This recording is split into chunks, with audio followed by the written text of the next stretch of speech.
You could soon be paying more for some Chinese goods as tariffs have been placed on China, but goods from Canada and Mexico got a last-minute reprieve. What this all means for your wallet.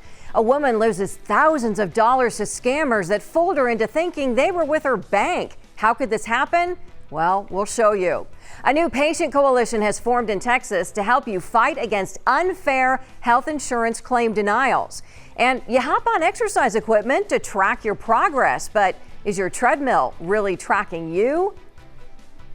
And welcome to Dollars and Cents. Thanks so much for joining us. I'm your host, Heather Sullivan. Now, the biggest threat to your wallet this week has been the possibility of President Trump imposing steep tariffs on imported goods from Mexico, Canada, and China, as it could result in much higher prices. The U.S. is facing new tariffs from China after President Trump followed through on his tariff threat.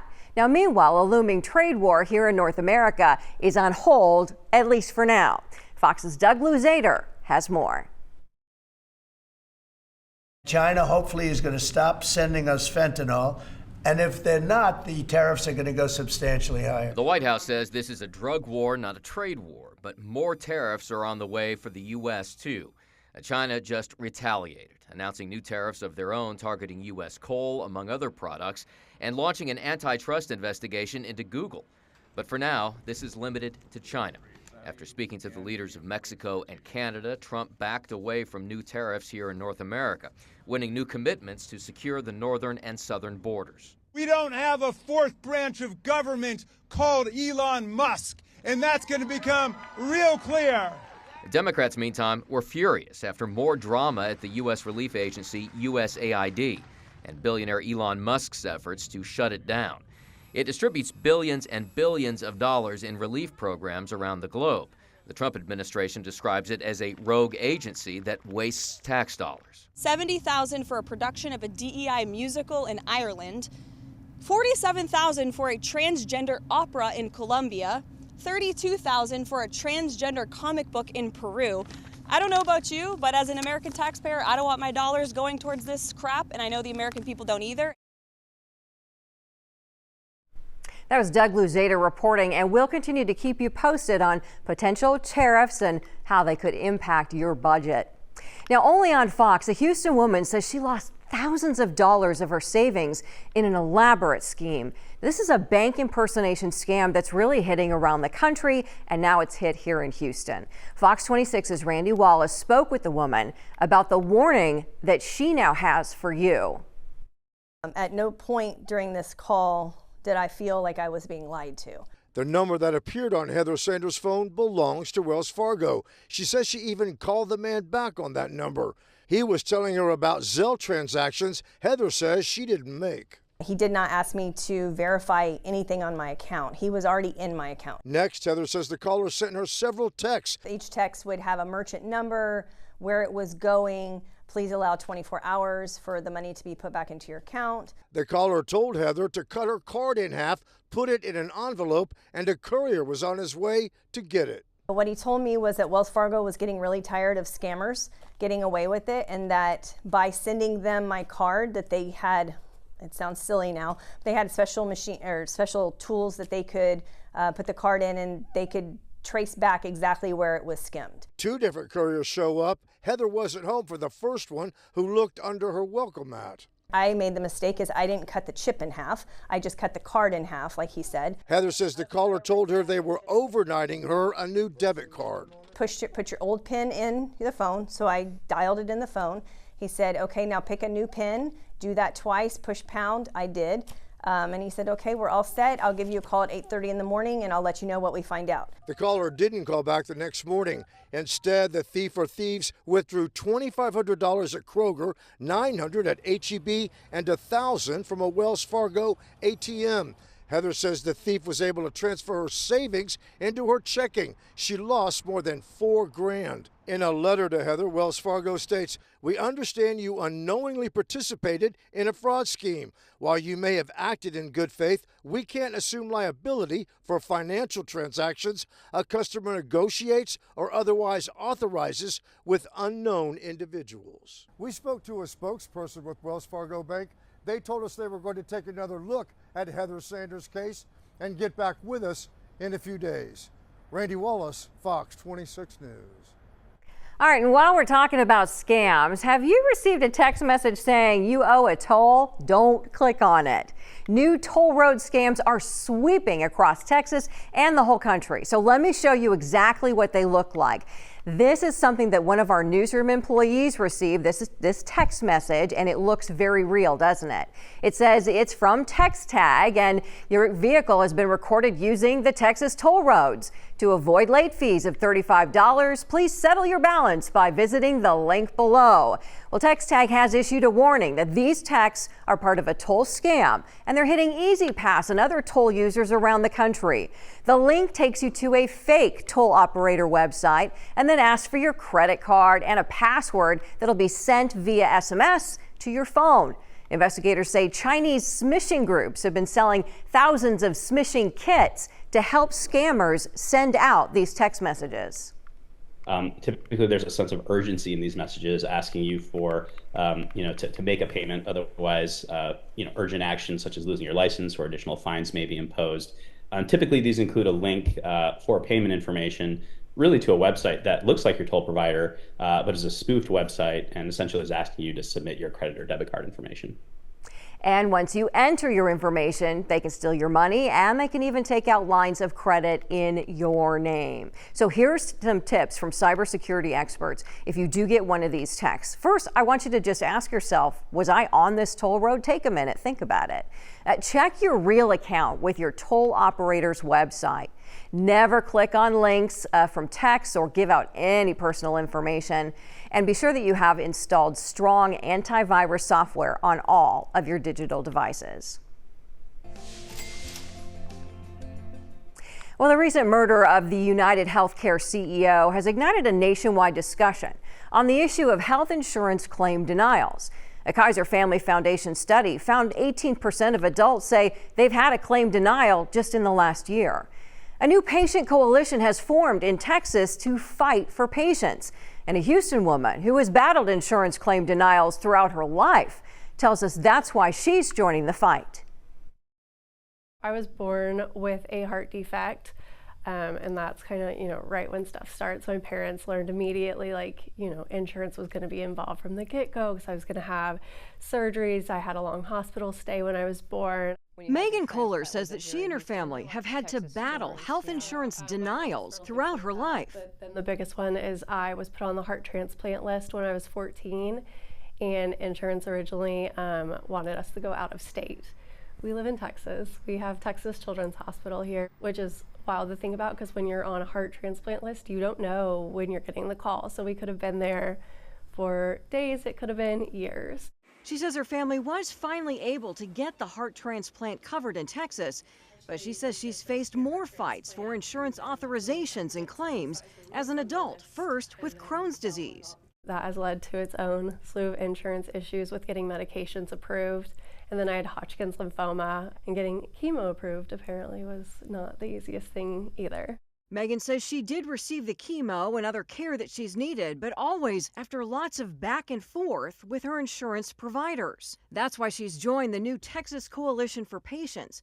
The organization, made up of patients with similar insurance battles, aims to provide transparency on prior authorization and the denial of medical care, to address the use of third-party entities to deny care, to ensure health plans using pharmacy benefit managers, which set drug prices, have a fiduciary duty to the patient, and to stop health plans from using AI to determine what's medically necessary.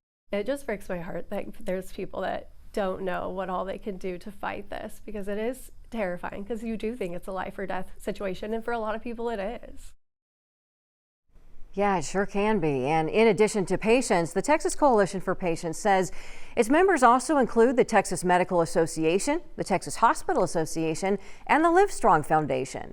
And one bill they're already working to pass is Senate Bill 815, which would prohibit health insurance companies from using artificial intelligence to deny claims. You'll find a link to the Texas Coalition for Patients on Sullivan Smart Sense on Fox26Houston.com. And while we're on the topic of medical care, medical debt may actually be getting wiped off of your credit report if you ever had any, whether you've paid it or not. A new rule has taken effect now that medical debt cannot appear on your credit report, and a credit expert tells us it could mean a big boost in credit scores. We know so many people are burdened with medical debt from emergencies that have happened. It hurts their credit scores. Now a new rule is removing medical debt from credit reports. And we've got Paul Oster. He's a credit expert with Better Qualified joining us to explain. Thanks for being with us, Paul. Oh, thanks for having me on. Okay, so first, explain to me what this new rule is and what it will do.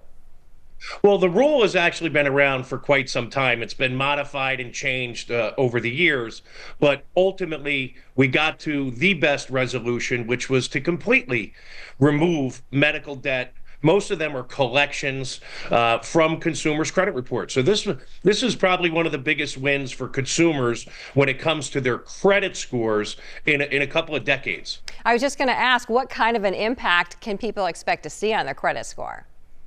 Yeah, so some of the estimates are, if you ask me, they're way too low. They're talking about a 20-point jump in their scores when that information's removed. I will tell you, I've been doing this for over 20 years. If a consumer gets a medical collection placed on their credit report, they could easily lose 100 points plus. So we're thinking it's much more likely that consumers are going to see 50 points, maybe even higher, when that information gets deleted. That could be a big boost. But let me ask you, though, because I've already heard, President Trump is now in office and there are Republicans who want to take a second look at this rule because they're saying, well, then, how do we ever compel people to pay their medical debt if it's not on their credit report? What are your thoughts on whether this will stick? So this is not debt elimination or forgiveness. This is just simply removing that information and data from a consumer's report. The consumer, unfortunately, is still obligated to pay, and this type of information, could become a judgment. So they could file a judgment against the consumer, and that would always show up in a public records or title search. So consumers have to understand they're still obligated to pay the debt, which they should do, but it's not going to cause them any more pain when it comes to their credit. There was lots of different surveys done that showed it was not indicative of a consumer's credit if they had a medical debt placed on their collection. So again, this is what should have happened a long time ago. It'll be a great thing for the consumers. They're going to be able to save money. Your credit score is going to cost or save you money with every single financial transaction. So they shouldn't have been penalized in the first place from having medical debt that they incurred. This is not like going out and spending money on a credit card, taking a vacation that you can't afford, buying a jacuzzi or a jet ski. They incurred a medical emergency and have debt that they have to pay off. Yeah, absolutely. Well, this was great information. Paul Oster with Better Qualified. Thank you so much for shedding some light on this for us. We appreciate it. Have a great day. You too. Okay, and I'm sure you're seeing this in the stores. Egg prices are rising again, and it is no joke. How some folks are whipping up alternatives and saving money after the break.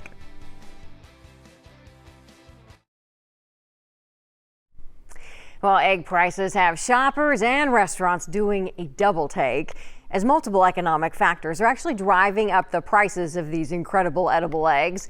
Lauren Clark with Fox 10 in Phoenix cracks it open.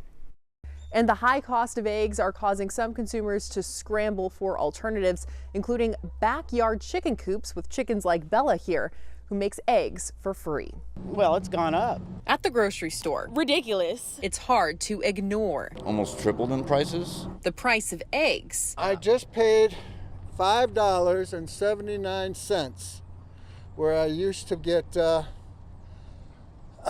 dozen for $1 something. Is nothing to yoke around about. I just got some eggs the other day, 18 count, and it was $8. And I'm like, as much as I'm constantly buying eggs for me and 3 kids, this is crazy. So crazy that some people are thinking about grocery store alternatives.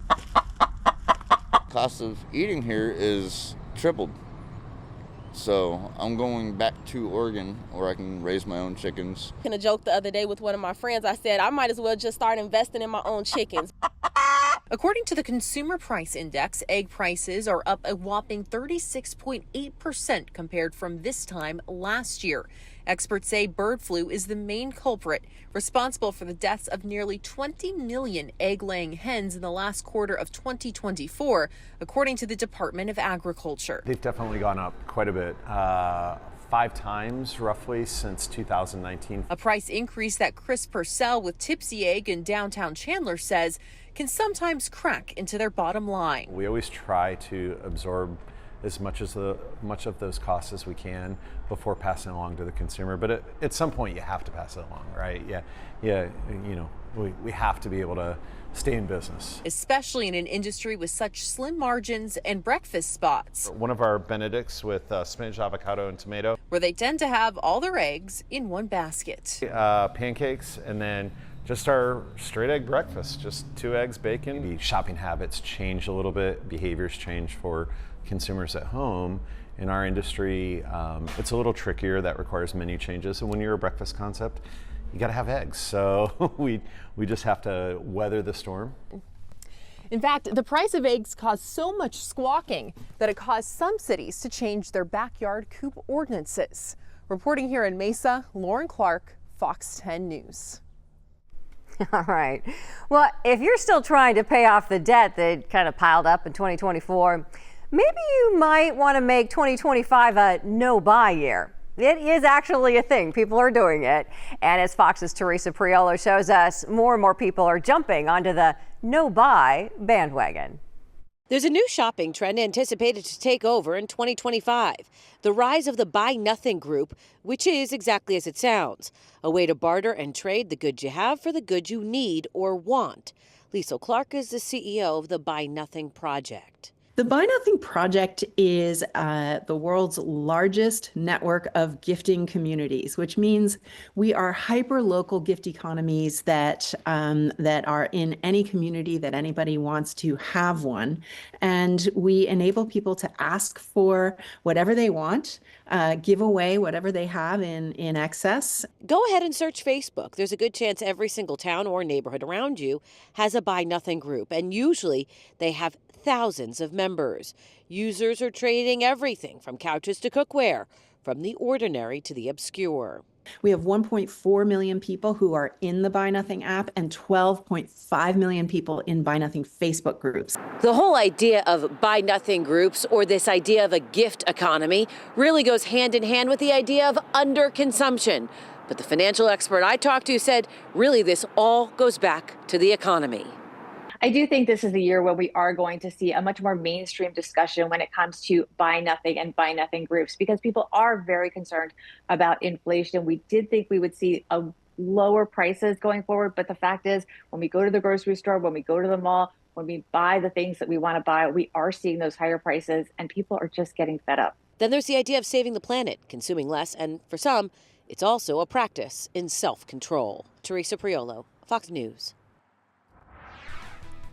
Well, fitness machines and technology help us track our workouts. But is your treadmill really tracking you? What you need to know before you hop on. You know, for many people, smart exercise equipment like bikes and treadmills are a game changer when it comes to tracking your fitness goals. But as Duarte Geraldino with Fox 5 in Miami shows us, a new study finds the companies behind some of that smart equipment may be sharing your data, which could make you vulnerable to hackers. A recent Consumer Reports investigation found companies offering on-demand workouts often collect a lot of personal information. We're talking about sensitive health data like your heart rate, weight, even information about your reproductive health. And this information, it is not protected by HIPAA laws. All equipment that you use that's going to be of any value to you today, especially if it's using any version of AI, is going to need as much data as possible. Shelley Palmer is a professor of advanced media. The question is, do you trust the company, and what are they going to do with it after they're done helping you? Consumer Reports looked at 10 fitness brands and found they all collect information like your weight, gender, age, workout info, and even details about your diet, injuries, and shoe size. The real concern is when your equipment is connected to other apps. Your workout machine starts to know how you sleep, your social media, your web browsing. Some companies even ask to record how you smell. So it's not so much that they want to know how much you smell. They can use that information to socially engineer. Cybersecurity expert Robert Siciliano warns cyber thieves could go after this valuable new source of data. They can use that information against you to make you think it's the exercise company so that they can get you to cough up credit card numbers, social security numbers, any personal identifying information that might lead to financial fraud. Some equipment even keeps an audio-visual recording of your workout. Shelley Palmer thinks the risk is small. Nobody is going to steal your individual data and care that you ran an extra quarter mile today, or that you lifted an extra 20 pounds, or that, in fact, you're doing anything in particular. That data is just not useful to anyone but you. So read the fine print before you agree to the terms of use. Adjust your privacy settings and be careful about which apps you connect to your fitness equipment. Duarte Geraldino, Fox News. And while we're talking tech, can artificial intelligence really help you fill your fridge for less money? Well, apparently it can, and we're going to show you how. All right, there is a new trend, and it's actually making it easier for some folks to shop and save money, all with the help of AI. All you got to do is ask ChatGPT what you should eat for dinner. So this is how it works. You just prompt it to make a grocery list for a specific store with a budget of, let's say, $120 that can make 2 meals for 5 days. Well, in a matter of seconds, ChatGPT will give you an entire list of specific items and meal suggestions. You can also modify your request to your dietary needs. A lot of people on social media say this is saving them time and money on groceries. You can try it out. And GameStop might want to buy your iPhone. The popular chain says it'll buy phones that still have the TikTok app downloaded onto them. The social media platform was taken off of app stores on Saturday ahead of a ban in the U.S., but the servers are still up and running. Customers can earn cash or store credit at GameStop when they trade in their TikTok embedded phones. The ban was delayed for about 75 days through an executive action by President Trump as he works to find a new buyer. All right, thanks so much for joining us. I'm Heather Sullivan, and this is Dollars and Cents.